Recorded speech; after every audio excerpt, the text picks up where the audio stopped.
띠띠 빵빵. 안녕하세요. 코인드라이버 이준환 전문가입니다. 현재 시간 2022년 9월 16일 오후 4시 38분입니다. 처음 차트를 이더리움으로 켜놨습니다. 머지 업데이트 이후로 이더리움 클래식과 이더리움이 굉장히 많이 떨어지고 있죠. 늘 말씀드리지만 코인판이 아직 안정화된 판이 아닙니다. 그렇기 때문에 호재가 있기 전에 파시는 게 최고점에 매도할 수 있는 유일한 매도 수단인 것 같고요. 반대로 이 호재를 잘 이용해서 수익을 내는 것도 중요한 것 같습니다. 오늘 정말 중요한 이슈를 보름이 지난 시간이라는 개념을 통해서 제가 이번 달에 보는 이더리움의 목표가가 얼마인지 말씀드리려고 합니다. 영상 끝까지 시청하시고요.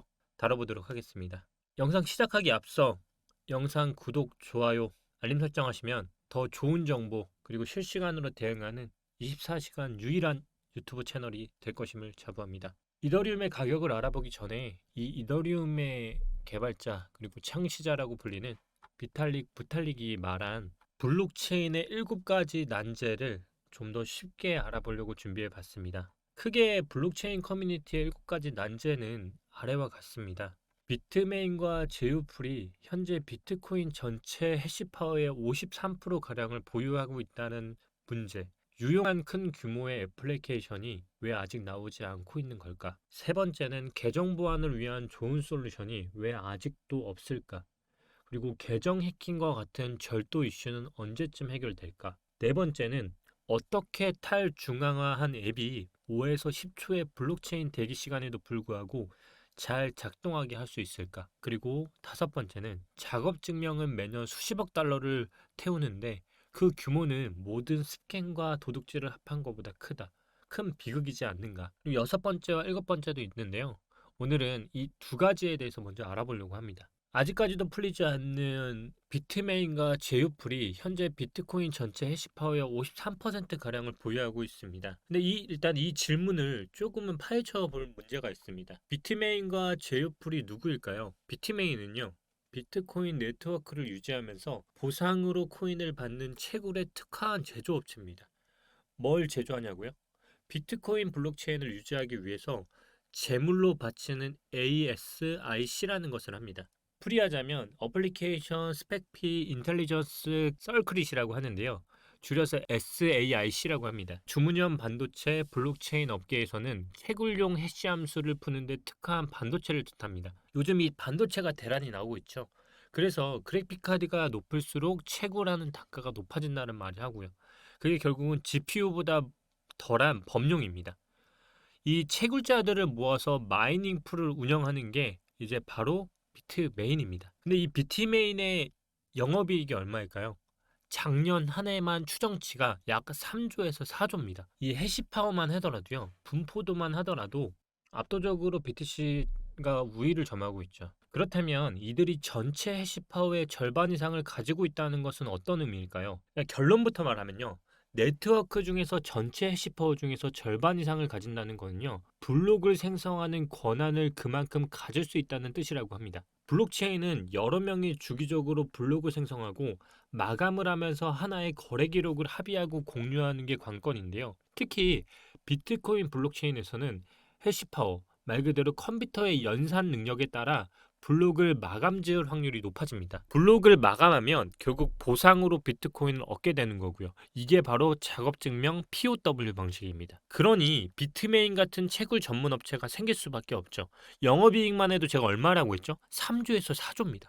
헌데 비트코인 블록체인을 떠받치는 컴퓨터 연산 능력의 절반 이상이 한쪽으로 쏠릴 경우 힘의 불균형이 생길 수밖에 없어요. 그 권한이 쏠린 쪽에서 맘대로 거래 기록을 좌우할 수 있는 거고요. 결국 특정 거래를 배제하거나 자기 돈을 두 배로도 뻥을 칠 수 있다는 얘기예요. 이 부텔릭의 질문이 결국 이 맥락에서 나온 거예요. 특정 세력이 전체 해시파워의 절반 이상을 가지는 문제라는 뉘앙스를 내비친 건데요. 하지만 이게 이 맥락 그대로 문제일 뿐이라면 블록체인 난제로 꼽힐 이유는 당연히 없겠죠. 그보다 좀 더 복잡한 문제가 바로 존재합니다. 바로 얼마 전 비트코인 논문을 다시 꺼내서 제가 봤어요.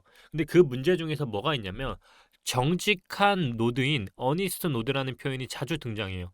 블록체인은 여러 명이 거래 내역을 기록하는 장부라서 정직한 노드가 최대한 많은 게 어쨌든 중요하다는 겁니다. 그리고 이런 대목이 나오는데 채굴에 대한 보상은 노드들이 정직함을 유지하도록 도울 것이다라는 대목이 나와요. 만약에 탐욕스러운 공격자가 모든 정직한 노드보다 더 많은 CPU 파워를 모은다면 그는 그 힘을 이용해서 자기 거래 내역을 부풀려서 사람들에게 사기를 치거나 또는 새로운 코인 보상을 받는 것 둘 중 하나였을 것입니다. 그게 바로 아마 우리가 알고 있는 룰대로 행동하는 게 더 이득이라는 것을 발견하는 시작점이 될 것이고요. 탐욕스러운 노드가 시스템과 함께 자신의 부를 축적하는 효용성까지 약화하기보단 새 코인을 발행하는 룰을 선호할 거라는 말이죠. 사토시 나카모토는 10년 전에 이미 이런 주장을 했었습니다. 천재라는 거죠. 이 문제는 블록체인의 근본적인 강점을 훼손시킬 수 있는 매우 본질적인 이슈라고 생각을 합니다. 악의적인 51%의 공격이 바로 현실화되지 않는다고 하더라도 시장 상황에 따라 항상 현실화될 수 있는 위험성을 가지고 있다는 거. 네트워크의 안정성을 특정한 주체의 선의에 의존해야 하는 것 자체가 블록체인의 기본적인 원칙에 어긋난다는 거예요. 결국 이게 우리가 알고 있는 첫 번째 난제고요. 그리고 부텔릭이 말하는 두 번째 난제는 큰 규모의 애플리케이션이 왜 아직 나오지 않고 있는 걸까요? 근데 여기에도 나름의 반론이 있습니다. 예전보다 훨씬 많은 사람이 블록체인을 접하게 된 계기가 있잖아요. 바로 블록체인이 낳은 지금으로선 최고의 애플리케이션 암호화폐와 그리고 지금은 대한민국의 법으로서 막혀져 있는 ICO 말입니다. 윤석열 정부 들어서 이 ICO가 다시 투자자금을 받기 시작했어요. 이 중앙화 코인 거래소를 통해 실물 화폐와 암호화폐를 바꾸는 이 행위, 개인 대 개인으로 코인을 거래하는 일, 이게 바로 윤석열 정부 들어서 대중적인 화두가 되고 있습니다. 블록체인 프로젝트 팀에게 일정 금액을 송금하는 스마트 계약도 현재로선 보편적인 앱으로 쓰이고 있죠. 이제는 웬만한 코인이 상장을 하거나 웬만한 개발자들이 코인을 개발했을 때 이 스마트 컨트랙트는 기본 사항적으로 깔려 있어요. 사람들이 코인 지갑을 직접 만들어서 이더리움을 특정 계좌에 쏘는 앱이라니. 불과 3년 전, 4년 전만 해도 사실상 이거를 알 수가 없었어요. 근데 우리는 이게 이렇게 편하게 되어 있다 보면 돼요. 우리가 블록체인 기술을 아는 것처럼 우리는 예전에 실명 계좌라는 것을 노태우 정권 때 들었었거든요. 그때 실명 전환을 했을 때 어땠을 것 같아요? 아니, 뭔데 실명 계좌를 트냐? 이런 행동들이 많았어요. 근데 지금은 업비트에서 거래소에서 다른 사람의 지갑을 보낼 때 어떻게 보내고 있죠? 간편하게 특정 사람들의 코인 지갑을 직접 만들어서 거기다가 지갑 주소만 알면 보낼 수가 있어요. 이게 불과 얼마 되지 않았다는 얘기예요. 이렇게 인터넷에서 혁명이 일어날 때마다 블록체인도 조금씩 변해가고 있다는 얘기입니다. 그러면 이거 외에 다른 기능은 없나요? 크립토키티라고 하시나요? 대중성 면에서는 가장 인기 있던 앱이었습니다. 여기서 팔린 크립토키티 고양이 하나가 한 원화로 40억이 넘었어요. 고양이 하나인데 40억이 넘었던 거예요. 그 외 대부분의 앱은 아직 프로토타입이거나 개념 증명 단계, 그나마 상황이 나오면 베타 테스트 중인데 대규모 애플리케이션 대중화에 성공했다고 보기는 좀 어렵고요. 최근 들어서 게임에 접목을 시켰던 게 엑시 인피니티예요. 그렇죠. 결국 모바일 시대가 10년을 머금은 무렵에 뜬금없이 외부로 고양이를 수집하는 게임이 나왔다는 건데 이 고양이 캐릭터를 생성하는 것부터 이더리움 돈이 드는 거예요. 우리가 회원가입을 하는데 이더리움을 내는 거고 마음 먹은 만큼 게임이 빨리빨리 진행되지 않는다면 어떨까요? 이게 바로 가장 대표적인 난제가 확장성 이슈입니다. 블록체인 네트워크 내에서 데이터를 얼마나 빨리 처리할 수 있는가 그리고 큰 용량의 데이터도 잘 처리할 수 있느냐의 질문이 나오기 시작한 거예요. 우리가 인터넷 속도는 처음에 엄청 느렸어요. 근데 그게 점점 발전하면서 빨라졌잖아요. 똑같은 난제예요. 블록체인 네트워크 내에서 이 광범위한 데이터를 어떻게 수집하고 어떻게 빨리 처리할 수 있느냐. 이게 결국 난제인 거거든요. 근데 아직까지도 이 네트워크를 관리하는 퍼블릭 블록체인에서는 네트워크의 상태를 여럿이 합의하는 구조예요. 결국 현재로서는 이 확장성 이슈를 해결하기가 쉽지 않아 보이고요. 기술적으로도 확장성 문제 외에도 거래의 투명성과 프라이버시 문제, 업계 보안 이슈 등을 해결해야만 큰 규모의 앱이 자리 잡는다는 말이 나오고 있어요. 여기에 덧붙여 말하자면 사용자 경험을 중시하는 요즘 시대에 별로 어울리지 않게 공급자 중심의 UI를 자랑한다는 점도 개선해야 하지 않을까 싶어요. 이렇게 오늘 제가 이더리움 머지 이슈 이후에 이 얘기를 한 이유는 이 난제가 이더리움이라는 코인이 점점 풀어가고 있다는 거예요.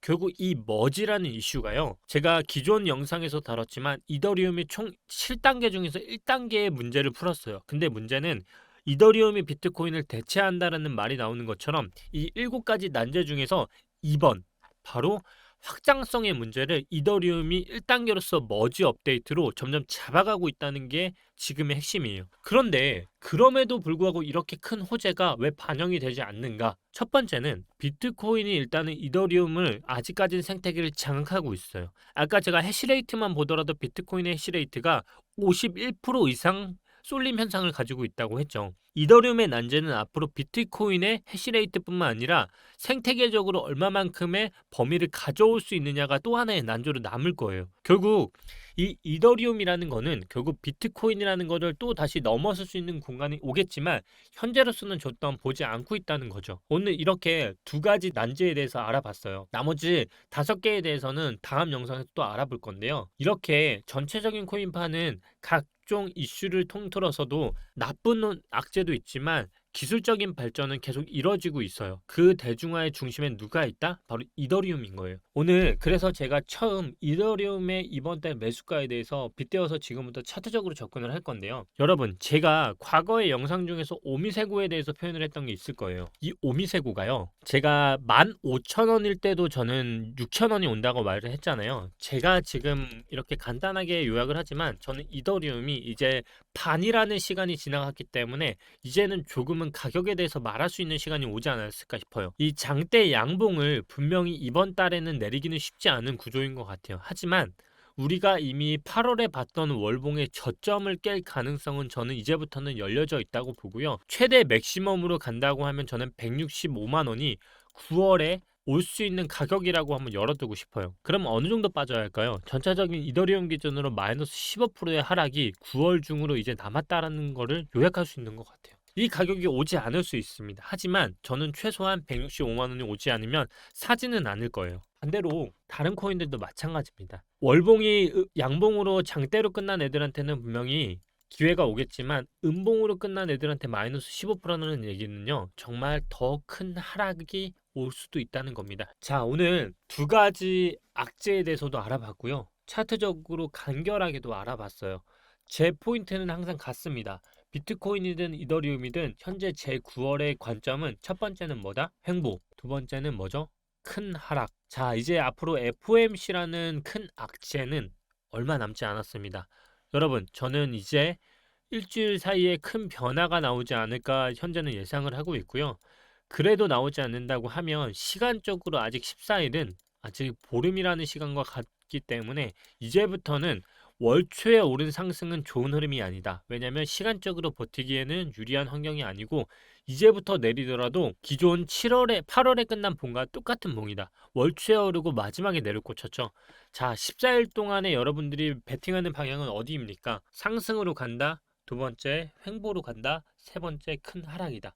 여러분도 잘 모르실 겁니다. 하지만 저는 아직 큰 하락이라는 거 나오기에는 시간은 부족하지만 최소한 8월의 저점을 다시 한번 깨고 알트들에 있어서 비중은 15% 이상 하락이 나오지 않을까 좀 생각을 해보고 있습니다. 여러분들이 생각하는 의견을 댓글에 남겨주시면요, 다음 영상에서는 악재에 대해서 또 알아보고요, 차트적으로 조금 더 얘기를 해보겠습니다. 오늘은 가격에 대해서 더 중요하게 생각을 하실 것 같아서 간결하게 말씀을 드렸는데요. 제가 아마 다음 주에 영상을 차릴 때는 이제 앞으로 2주밖에 다가오지 않았고 FMC가 정말 코앞으로 다가왔기 때문에 어떤 악재가 추가적으로 제가 보고 있는 게 있는지 추가적으로 말씀을 드릴 수 있을 것 같습니다. 자, 오늘 영상이 조금 유익하셨다면 구독 부탁드리고요. 제가 항상 9월은 뭐라고 했죠? 숏으로 많이 벌어들일 수 있는 장이라고 했죠. 그래서 영상 하단에 링크 통해서 선물 무료로 입장 가능합니다. 뭐 유료로 리딩을 하거나 저희가 서비스 비용을 받거나 이런 거 하는 게 아니라 그냥 무료로 입장이 가능하세요. 그냥 참가 요청하시면 무료로 입장 가능하시니까요. 입장하시고 싶으신 분은 들어오시면 좋을 것 같습니다. 주말 즐겁게 보내시고요. 다음 주 월요일에 뵙겠습니다. 부릉부릉 띠띠빵빵 이진환 전문가였습니다. 감사합니다.